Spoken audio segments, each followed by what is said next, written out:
ACB కార్యాలయంలో కేటీఆర్ ను ప్రశ్నిస్తున్నారు అధికారులు. ప్రత్యేక గదిలో కేటీఆర్ ను ఏసీబీ అధికారులు ప్రశ్నిస్తున్నారు. కేటీఆర్ తో పాటు ఆయన వెంట తన లాయర్ కి అనుమతించింది ACB. ACB joint director, DSP, సీఐల ఆధ్వర్యంలో కేటీఆర్ విచారణ కొనసాగుతోంది. న్యాయవాదికి విచారణలో కేటీఆర్ కనిపించే విధంగా ఏర్పాట్లు చేశారు. అరవింద్ కుమార్ తో పాటు దానకిషోర్ ఇచ్చిన స్టేట్మెంట్ ఆధారంగా ఇవాళ కేటీఆర్ ను విచారించనుంది ఏసీబీ.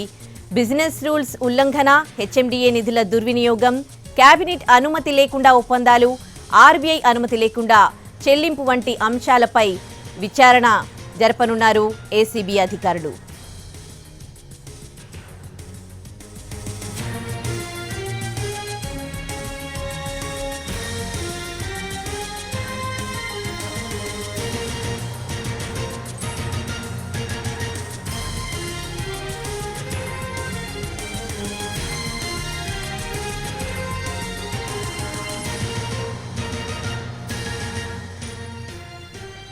ఏసీబీ కార్యాలయంలో కేటీఆర్ ను అధికారులు ప్రశ్నిస్తూ ఉన్నారు. ప్రత్యేక గదిలో కేటీఆర్ ను ఏసీబీ అధికారులు ప్రశ్నిస్తూ ఉన్నారు. కేటీఆర్ వెంట అతని అడ్వకేట్ ఉన్నారు Ramachandar. ACB joint director, DSP, సీఐల ఆధ్వర్యంలో కేటీఆర్ ని విచారించనున్నారు. న్యాయవాదికి విచారణలో కేటీఆర్ కనిపించే విధంగా అక్కడ ఏర్పాట్లు చేశారు. అరవింద్ కుమార్ తో పాటు దానకిషోర్ ఇచ్చిన స్టేట్మెంట్ ఆధారంగా ఇవాళ కేటీఆర్ విచారణ జరగనుంది. బిజినెస్ రూల్స్ ఉల్లంఘన, హెచ్ఎండిఏ నిధుల దుర్వినియోగం, కేబినెట్ అనుమతి లేకుండా ఒప్పందాలు, ఆర్బీఐ అనుమతి లేకుండా చెల్లింపు వంటి అంశాలపై ఇవాళ ఏసీబీ అధికారులు కేటీఆర్ ని ప్రశ్నించనున్నారు.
ఇప్పుడే ప్రారంభం కావడం జరిగింది. కేటీఆర్ ను వాటి అధికారులు విచారిస్తారు. మొత్తం 5 సభ్యుల గారి బృందం ఇప్పటికీ విచారణ చేస్తున్నట్లు అధికారులు చెప్తున్నారు. అయితే డీఎస్పీ మాజిద్ నేతృత్వంలో విచారణ కొనసాగుతుంది. డీఎస్పీ మాజిద్ ఈ మేరకు మొత్తంగా దీనికి ఎంక్వైరీ ఆఫీసర్ గా ఉన్నాడు, ఐవోగా ఉన్నాడు.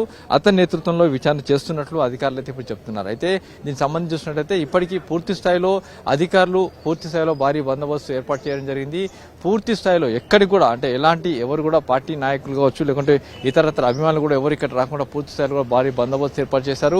మరోవైపు చూస్తుంటే ఈ ఏసీబీ వెళ్లాల్సిన రోడ్డు మొత్తం కూడా పూర్తిగా పోలీసుల కట్టడి ఉండిపోయింది, పోలీసుల ఆధీనం ఉండిపోయింది. అయితే ఏసీబీ అధికారులు ఏం అడగబోతున్నారు, ఏసీబీ అధికారులు ఏం చెప్పబోతున్నారు, ఏసీబీ అధికారులు కేటీఆర్ నుంచి ఏం రాబట్టబోతున్నారు, ఇప్పుడు అందరికీ ఉన్న కూడా అదే ఆ ప్రశ్న అని చెప్పొచ్చు. ఎందుకంటే కేటీఆర్ ని పూర్తిగా అధికారులు చాలా ప్రశ్నలు, దాదాపు ఒక 30 నుంచి 50 ప్రశ్నలు కూడా అడగబోతున్నారు. అంటే దీంట్లో ప్రధానంగా ఫార్ములా ఈ కార్ రేస్ సంబంధించిన రేసింగ్ మొదలు అంటే ఎక్కడ ప్రారంభమైంది, ఎలా ఎండ్ అయింది, అంతేకాకుండా ఏ విధంగా డబ్బులు ట్రాన్స్ఫర్ అయింది, ముఖ్యంగా చూసినట్లయితే ఆ ఫార్ములా ఈ రేస్ సంబంధించి హైదరాబాద్ లో ఎందుకు నిర్వహించాల్సిన ప్రధాన కారణం ఏంటి, దీని నిర్వాహకులు ఏంటి, దీని బ్యాక్గ్రౌండ్ స్టోరీ ఏంటి, ఫార్ములా ఈ రేస్ సంబంధించి ఇక్కడ హైదరాబాద్ లో అధికారులు ఎవరు కోఆర్డినేట్ చేశారు, అటు ఢిల్లీలో కోఆర్డినేట్ ఎవరు చేశారు, యూకేలో ఎవరు కోఆర్డినేట్ చేశారు, అంతేకాకుండా యూకేలో ఉన్న ఫార్ములా ఈ అంటే ఎఫ్ఓ సంబంధించిన ప్రతినిధులు ఇటు హైదరాబాద్ లో ఉన్న కంపెనీ ప్రభుత్వంలో ఉన్న అధికారులతో ఎవరు కాంట్రాక్ట్ లోకి వచ్చారు, ఆ తర్వాత ఫార్ములా ఈ రేస్ సంబంధించి అటు నిర్వహించాలంటే ఎఫ్ఓ ఎలాంటి షరతులు పెట్టింది, ఆ షరతులకు మీరు బేషరతుగా ఒప్పుకున్నారా, లేకుంటే ఆ షరతులకు మీరు సవరించి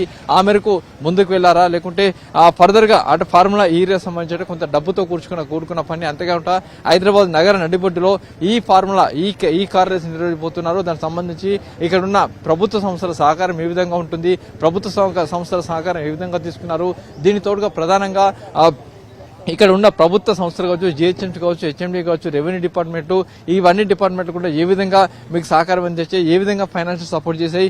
అయితే ఎఫ్ఈఓ అయితే ఫార్ములా ఈ కార్ రేస్ నిర్వహించాలంటే బిడ్డింగ్ కోసం, పార్ట్నర్షిప్ బిడ్డింగ్ కోసం ఎవరిని మీరు పిలవడం జరిగింది, ఎన్ని కంపెనీలు వచ్చాయి, ఆ కంపెనీల పేర్లు ఏంటి, ఆ కంపెనీలు ఏ కంపెనీలు పాల్పంచుకున్న కంపెనీలు ఎంత బిడ్డింగ్ చేశాయి, మీరు ఏస్ నెక్స్ట్ అనే కంపెనీకి ఎందుకు ఇవ్వడం జరిగింది, ఏస్ నెక్స్ట్ అనే కంపెనీకి ఇవ్వడానికి గల కారణాలు ఏంటి, ఏస్ నెక్స్ట్ అనే కంపెనీ ఎన్ని లాభాలను ఆశించింది, ఏ మేరకు లాభాలు ఆశించింది, ఏస్ నెక్స్ట్ అనే కంపెనీ చూసినట్లయితే ఆ కంపెనీ సంబంధించి ఫర్దర్ గా పార్ట్నర్షిప్ అంటే కో పార్ట్నర్ గా ఎవరున్నారు, ఆ తర్వాత ఏస్ నెక్స్ట్ అనే కంపెనీ గతంలో ఏమైనా ఫార్ములా ఈ రేస్ సంబంధించి కావచ్చు, లేకుంటే రేసింగ్ ఎక్కడ నిర్వహించిన అనుభవం ఉందా లేదా, ఇలాంటి మొత్తంగా ఇక్కడ వరకు పూర్తిగా అడగబోతుంది. దీంతో పాటుగా ఫార్ములా ఈ రేస్ నిర్వహించిన తర్వాత ఆ కంపెనీ లాభాలు రాలేదని చెప్పి ఫస్ట్ రేస్ తప్పుకోవడం, అలా ఎందుకు తప్పుకోవడానికి ప్రధాన కారణాలు ఏంటి, అందుకంటే ఆ సంస్థ లాభాలు ఆశించని చెప్తున్నారు, కానీ ఎంతవరకు లాభాలు రాలేదు, ఆ లాభాలు రాకపోవడానికి కారణాలు ఏంటి, ఆ లాభాలు రాలేదని చెప్తున్నారు, ఆ లాభాలు రాలేదని తప్పుకున్నా అని చెప్తున్నారు, కానీ ఆ లాభాలు వచ్చాయి అని చెప్పి మీరు చెప్తున్నారు, కానీ కంపెనీ లాసిందని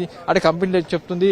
అయితే కంపెనీ తప్పుకున్న తర్వాత సెకండ్ కార్ రేస్ నిర్వహించేందుకు ఎందుకు బిడ్డింగ్ పోలేదు, ఓపెన్ బిడ్డింగ్ ఎందుకు పోలేదు, ఓపెన్ బిడ్డింగ్ మీరు పోవాలని ఆలోచన చేయలేదు, ఓపెన్ బిడ్డింగ్ పోతే ఏమైనా కంపెనీలు వస్తే కంపెనీలకు ఇవ్వాల్సిన అవసరం ఉంటే, కానీ ప్రభుత్వ సంస్థ అయిన హెచ్ఎండిఏని మీరు ఎందుకు పార్ట్నర్షిప్ గా చేశారు, ఆ పార్ట్నర్షిప్ చేయడానికి ప్రధాన కారణం ఏంటి, అంతేకాకుండా ఆ సంస్థతో సెకండ్ ఫార్ములా ఈ కార్ రేస్ నిర్వహించాలంటే కొంత డబ్బుని ఎఫ్ఈఓకి చెల్లించాల్సి ఉంటుంది, ఆ డబ్బుల్ని మీరు హెచ్ఎండిఏ ద్వారా ఎందుకు చెల్లించాల్సి వచ్చింది, దానికి సంబంధించి కేబినెట్ అనుమతి కావచ్చు, లేకుంటే అక్కడున్న ప్రిన్సిపల్ సెక్రటరీ అనుమతి కావచ్చు, వీళ్ళందరూ ఎవరు అనుమతి తీసుకున్నారు, లేకుంటే అప్పుడు ఎలక్షన్ నడుస్తున్న నేపథ్యంలో ఎలక్షన్ సంబంధించి ఎలక్షన్ కమిషన్ అనుమతి తీసుకున్నారా లేదా, దాంతో పాటుగా ఎలక్షన్ కమిషన్ అనుమతి తీసుకోకపోతే కనీసం ముఖ్యమంత్రికైనా దీనికి ఇన్ఫర్మేషన్ ఇచ్చారా లేదా, ఈ మొత్తం 55 కోట్ల రూపాయల డబ్బుల్ని బిఎల్ఎన్ రెడ్డి ఏకకాలంలో మొత్తంగా తన సంస్థ నుంచి హెచ్ఎండి నుంచి ఏ విధంగా ట్రాన్స్ఫర్ చేశారు, అంతేకాకుండా 45 కోట్ల రూపాయల డబ్బుల్ని యూకే ఫండ్స్ రూపంలో కూడా బదిలీ చేయడం జరిగింది.